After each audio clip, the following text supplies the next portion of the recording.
寒っ。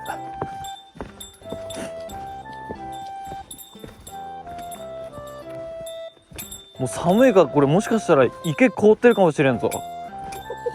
ちょっと歩いてみ。うん。凍ってるでしょ。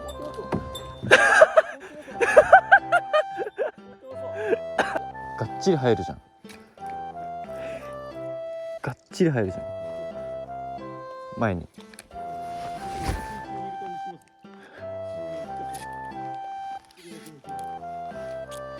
いやーもう。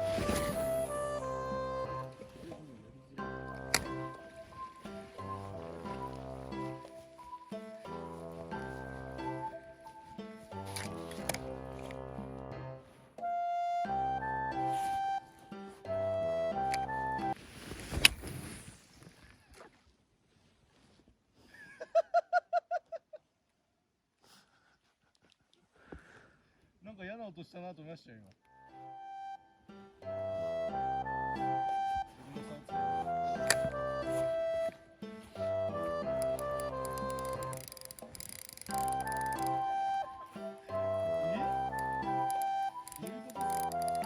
いやまあトライアルの偽の竿なんでね。こんなもんですよ。